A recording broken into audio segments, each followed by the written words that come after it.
Okay, I'll try to keep this short. My usual routine is to get the orientation of the oil pump shaft situated with the primer tool so I don't have to look in with a screwdriver and everything.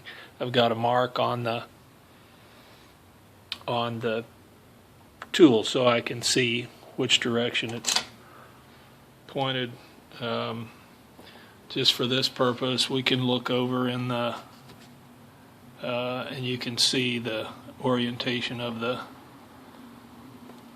oil pump shaft, that it's straight front and back. And let me set this camera down so we can see. Then I usually take the distributor and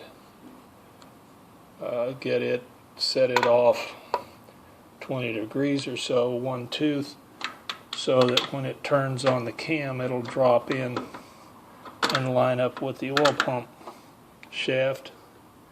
But you can see what happens when I set down. You can see here that it's not on that, not sitting down on the gear, but when it does sit down, that's as far as it goes and it won't turn. Now I can turn this on each of the teeth 13 times.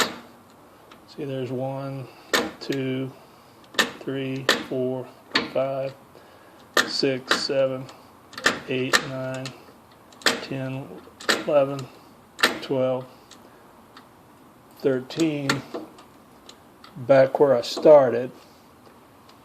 And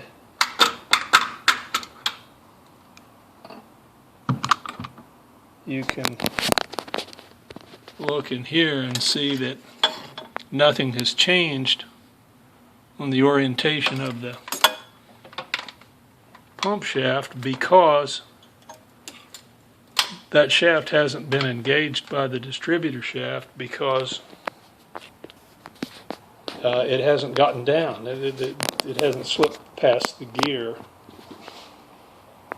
the cam gear, or hasn't engaged the cam gear and hadn't gotten down to the shaft.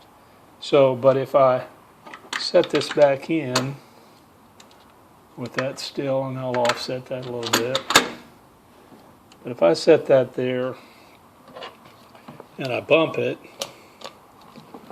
and I've got to plug this in first.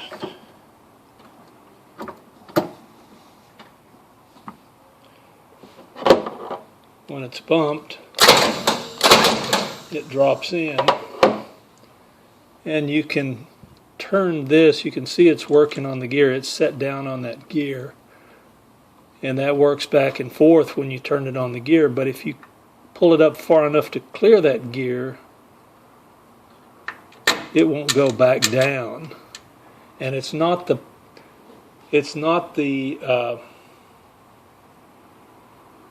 well, I was going to say it's not the oil pump shaft. That's the problem. It's because it's still, once it clears that gear, some reason it won't engage the gear again, and then you're back in the same spot that we were, turning and dropping on each of those gears, each of those teeth. So that's what I've been trying to explain in the in the notes on this thread.